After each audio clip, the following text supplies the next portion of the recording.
नमस्कार, शारदा डायरीज में आप सबका स्वागत है। मेरी कहानी का शीर्षक है बरगद का पेड़। राधे श्याम जी की गांव में खेती बाड़ी थी। अमित राधे श्याम जी का इकलौता बेटा था। उसने मेहनत करके स्नातक की पढ़ाई भी करी।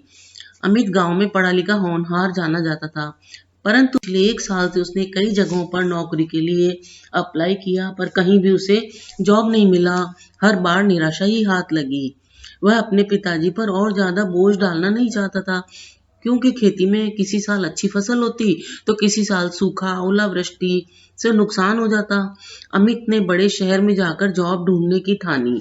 उसने पिताजी से बोला, अब मैं शहर जाकर कोई काम ढूंढता हूँ। पिताजी ने भी हामी भर दी। अमित घर से कुछ रुपए लेकर शहर आया, पर शहर में उसका रहने का कोई ठिकाना नहीं था। उसने 1-2 दिन तो कभी कहीं रहकर गुजारे, पर उसे कोई काम नहीं मिला और रहने खाने का खर्चा भी खूब आया। उसका मन निराश होने लगा। अब वह दिन में वह जहाँ ठहरा उसी के पास एक घना बरगद का पेड़ था। वहां आकर जब वह निराश हो जाता तो वहीं चबूतरे पर बैठ जाता।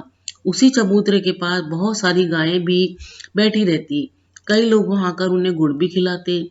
एक दिन परेशान भूखा प्यासा अमित वहीं बैठा था। पास में ही गाय भी अक्सर वहीं आकर बैठती थी।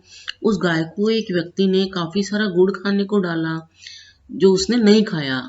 अमित को भूख लगी थी, उससे रहा नहीं जा रहा था, तो उसने एक गुड़ का बड़ा डला उठाया और साफ करके खा लिया। अमित ने जैसे ही गुड़ खाया, थोड़ी देर बाद में गाय ने भी गुड़ खा लिया। अब अक्सर ऐसा 4-5 दिन तक होता रहा।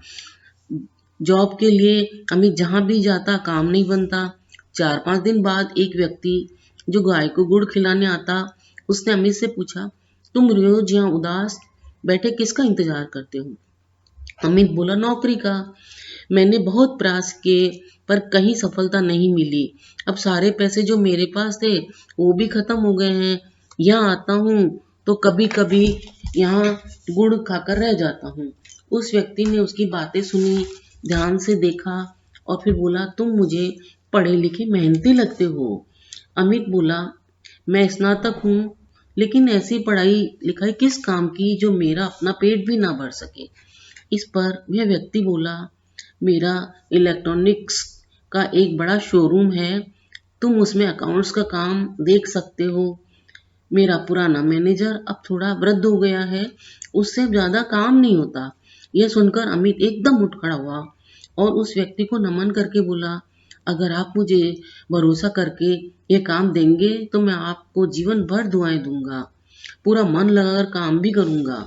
इस पर वह व्यक्ति बोला, चलो तुम अभी मेरे साथ चलो और काम देख लो। अमित ने उस गाय और जहां वह बैठता उस जगह को नमन किया और उस व्यक्ति के साथ चला गया। थोड़ा पैदल चलकर आगे आए तो देखा वे व्यक्ति बहुत ही सुंदर बड़ी गाड़ी में आता। दोनों एक बहुत ही सुंदर और बड़े इलेक्ट्रॉनिक्स डिपार्टमेंट स्टोर में आए। अमित को अंदर एक बड़े कैबिन में बैठे वृद्ध व्यक्ति से मिलवाया और परिचय कराया और कहा, यह है हमारे पुराने भरोसेमंद मैनेजर। अब इनसे ज्यादा काम नहीं होता है। अब अमित को आप काम समझा दीजिए मैनेजर साहब, अब ये काम देखेगा। वह यह कहकर चला गया व्यक्ति। अमित के काम संभालने के थोड़े दिन में ही स्टोर में काफी अच्छी सेल रही। अमित भी काम बहुत ही प्रभावित तरीके से कर रहा था। मालिक भी प्रसन्न हुआ और उसे 30,000 रुपये महीने की सैलरी के दे दिए। और अमित जो उम्मीद से अमित के काफी अच्छे थे। अब अमित जब भी सुबह जॉब पर जाता, उससे पहले उस बरगद के पेड़ की उस जगह को जहाँ वह बैठता, उसे और उस गाय को नमन करना कभी नहीं भूलता। ऑफिस पहुंचकर मालिक को भी नमस्कार करना नहीं भूलता। 2 साल बीत गए। अमित घर पर भी अपने माता पिता की मदद करता। उसके काम और मेहनत से मालिक ने उसे उस ब्रांच का मैनेजर बना दिया। ब्रांच मैनेजर बनते ही सबसे पहले अमित ने खूब सारा गुड़ और उन सभी गायों को खिलाया, उस जगह को चूमा जहां से उसकी जिंदगी बदली।